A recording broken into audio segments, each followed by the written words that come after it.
Meet Dr. Bahir, a dentist in his 20s transforming an old clinic into something fresh and modern for the people. Quite like some consistency in terms of the way these surgeries look. From colour schemes to patient flow, every detail is intentional. Matching up the colours for crowns and bridges and white fillings, using natural light is quite important. Because in dentistry, even the lighting matters. It's just a case of making sure the practice caters to everyone and not just one particular group.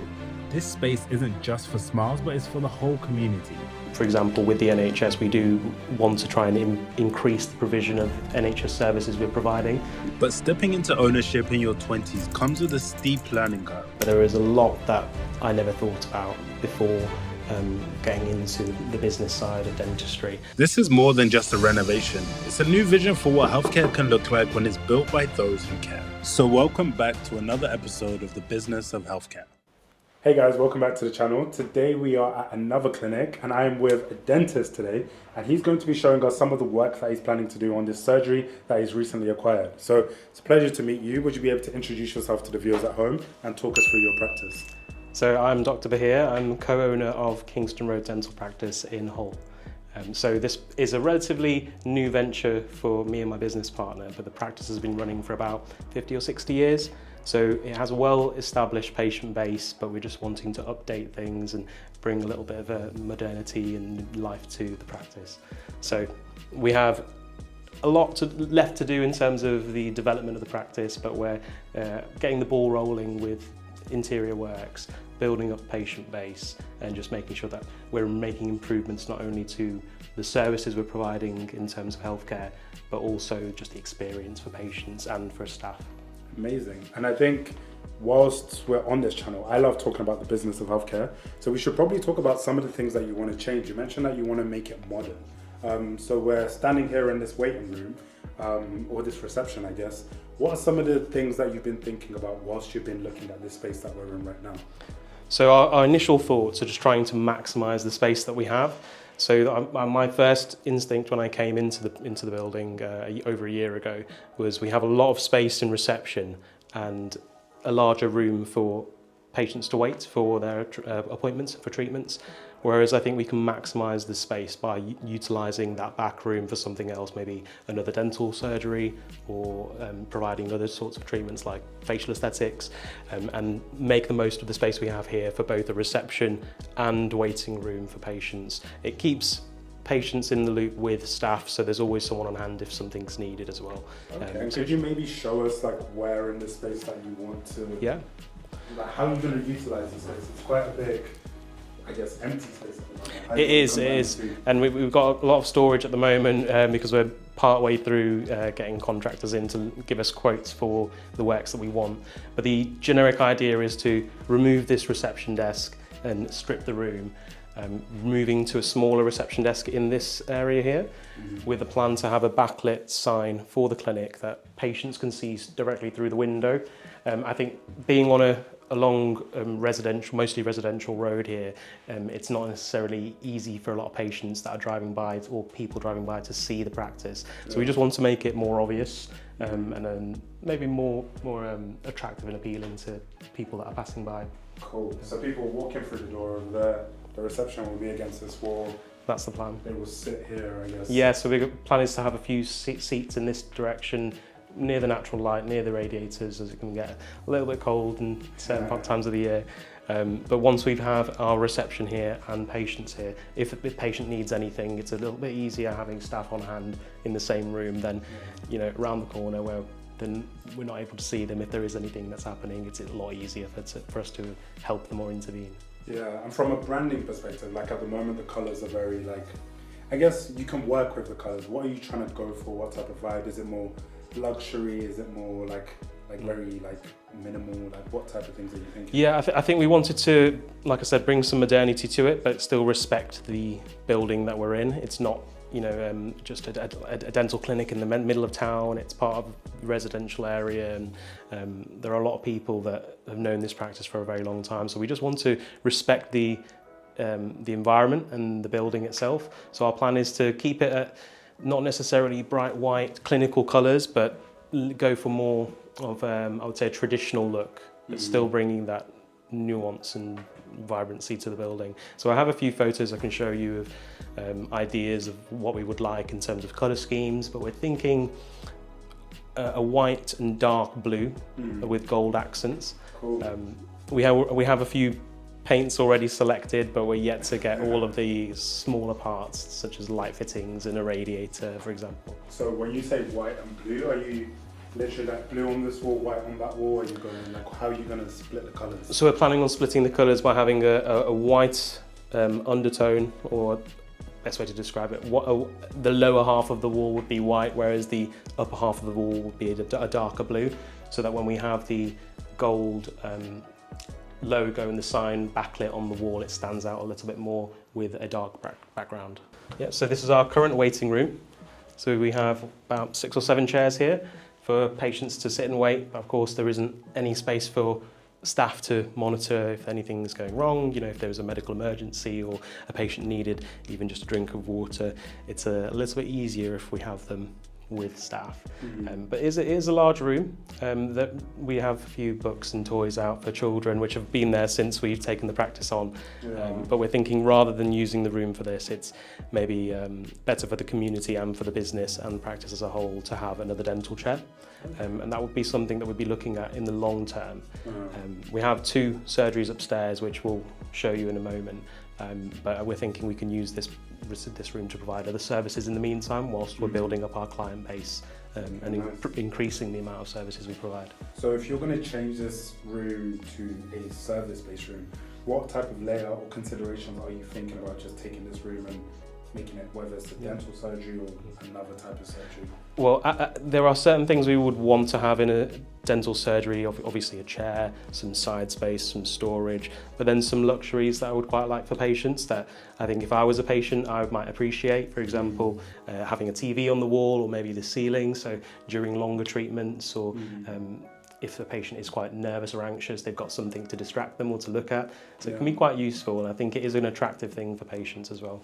And I guess from a business perspective, it's thinking about how you can take your current patient group, keep the current patient group, and also expand into other, like, more patients. If you don't have a way for the elderly to be able to come to your practice, they might have to go to another practice because they simply can't climb the stairs, and that wouldn't be a smart decision. Exactly, and that's what we want to, don't want to alienate any part of society or the community. So we just want to be able to offer the same treatments to all patients that we can. And I know that we do see quite a few NHS child patients as well, but it's just a case of making sure the practice caters to everyone and not just one particular group. So for example, with the NHS, we do want to try and increase the provision of NHS services we're providing by maybe increasing the NHS contract that we have. Speaking to the ICB in the area, they seemed relatively surprised. I think in this climate with the NHS, it's not necessarily the norm for clinicians or practices to want to increase the NHS provision. It seems like a lot of practices are going the other way. But we understand that it's important to a lot of the community, and we've had a lot of good reviews from new NHS patients coming on saying they've been waiting for a dentist for 5 or 6 years. They've lived in the area their entire lives, and or they have their children who were born before COVID and they've not been able to see a dentist in all that time. So yeah, it's quite rewarding to be able to offer what I would consider to be a basic health care need to people of the Willoughby community and beyond. Upstairs, of course, we have our surgeries, our decontamination room, toilets, x-ray room, and an office with emergency drugs and equipment that's always easily accessible during the day, but is locked away securely at night. Going through to this room here, we have our surgery number 1, which is the surgery that's been used the most over the past 10 to 15 years. I know that the previous dentist did have some other staff members working in the room that we'll show you next. But over the last 10 to 15 years, this is the predominant room that's been used to see patients. So there is more space in this room compared to the room next door. The cabinetry and the flooring is a little bit newer, and things like the x-ray machine have been updated more recently than what we see next door. So do you want every room to kind of follow the same structure, as in like the cupboards going In a square? Not necessarily in the same structure. I think I would quite like some consistency in terms of the way these surgeries look, but it doesn't have to necessarily be something we prioritise at the moment. I think there are other areas of the practice, such as downstairs, which we've showed you, which need a little bit more updating. When it comes to the surgeries, I think something as simple as painting the walls, adding a TV here would make the room look much newer and maybe a bit more attractive to patients. So here is our second surgery, which hasn't been used for, say, 10 years before we arrived, which was last year.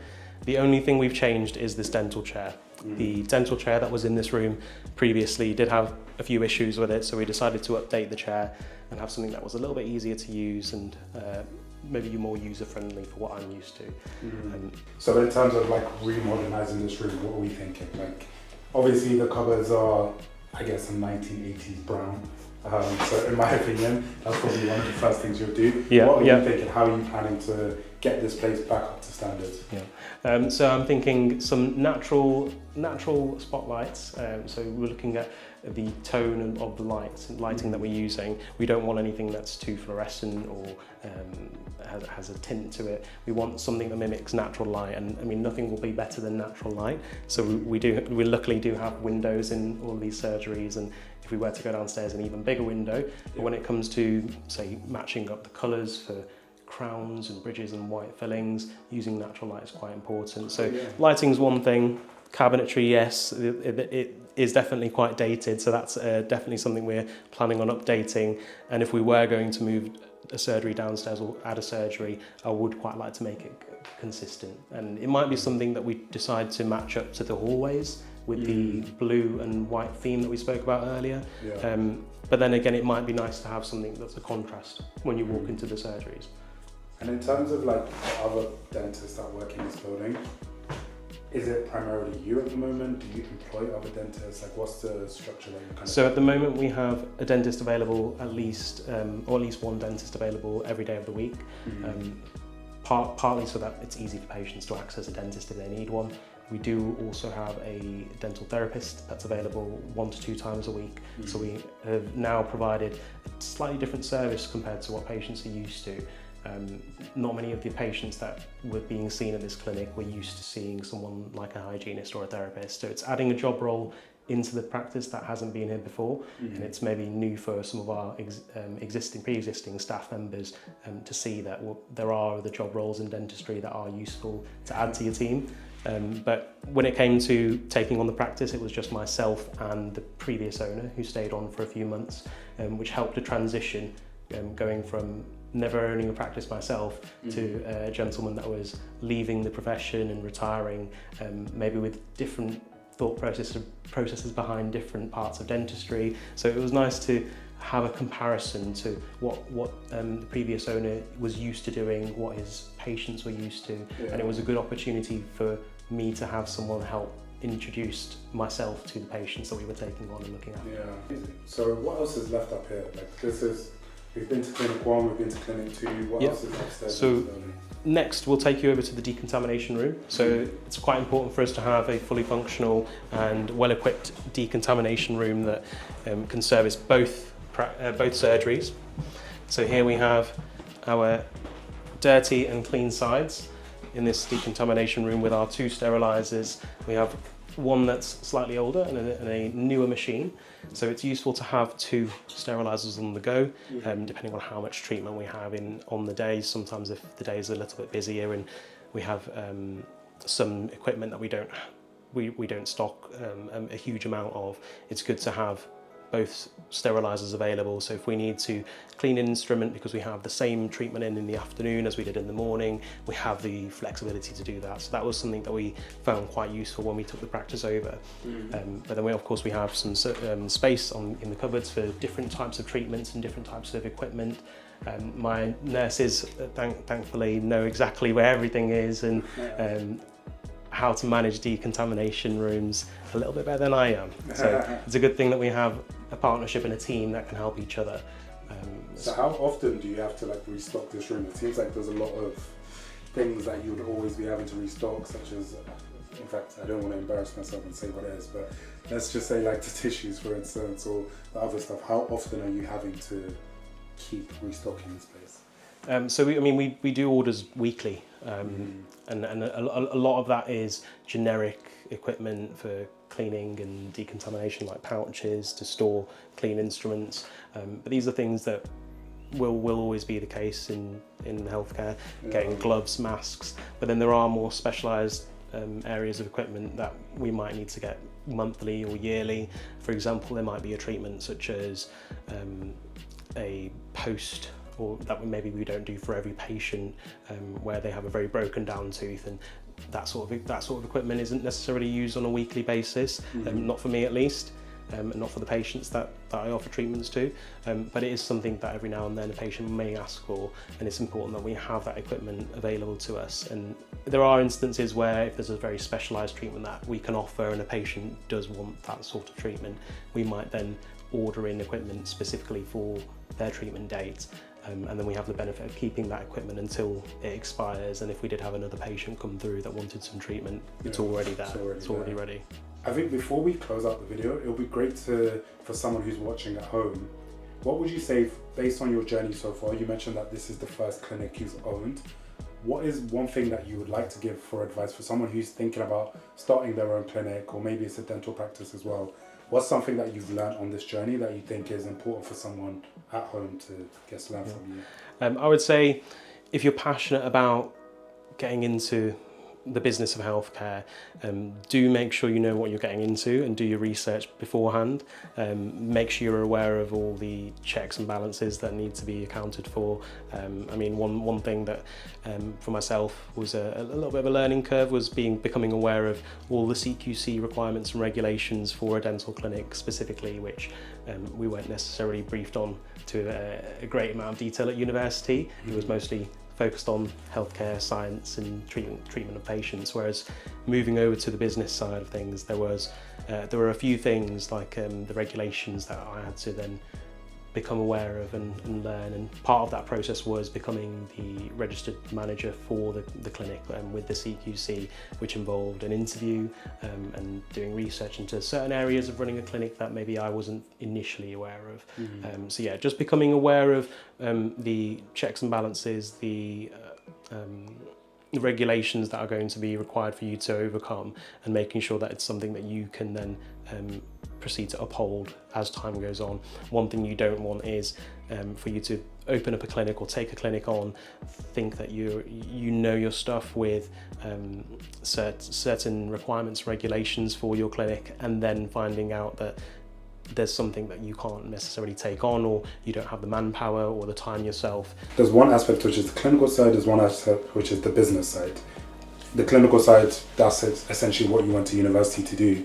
Do you think your university and your training up until the point you opened the clinic, did that prepare you for what it's like being a clinic owner and getting into the business of healthcare, or were they two completely different skill sets?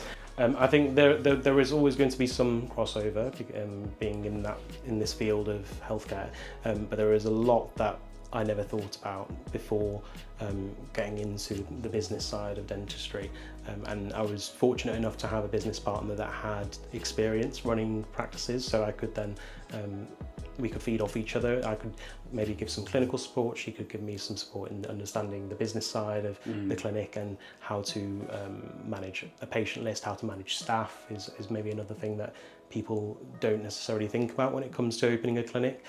We're always thinking a lot about our patients, which is of course important in healthcare, but our staff are very important as well. They allow us to provide healthcare, and they allow us to come to work every day and do the work that helps people in their lives. So yeah, becoming aware of that you need to manage people and respect what they need and improve their working environment as well. That's something that I think is invaluable to even know and respect and think about beforehand. Okay, amazing. And if people wanted to, I guess, come to the clinic or find you guys, what's the best way for them to reach out or to find you?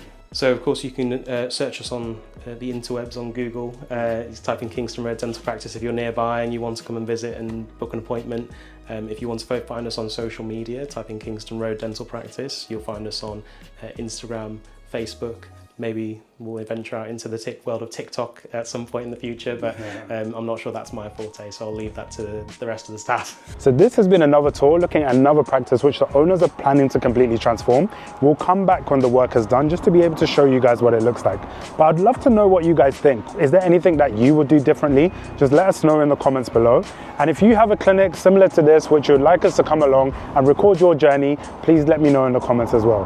But yeah, like, we need to find another clinic to go to so we can document the business of healthcare, because my name's been Malone Mukwendi and I'm on a journey towards building a hospital, showcasing great examples of healthcare like this. So if that's your type of content, like, comment and subscribe.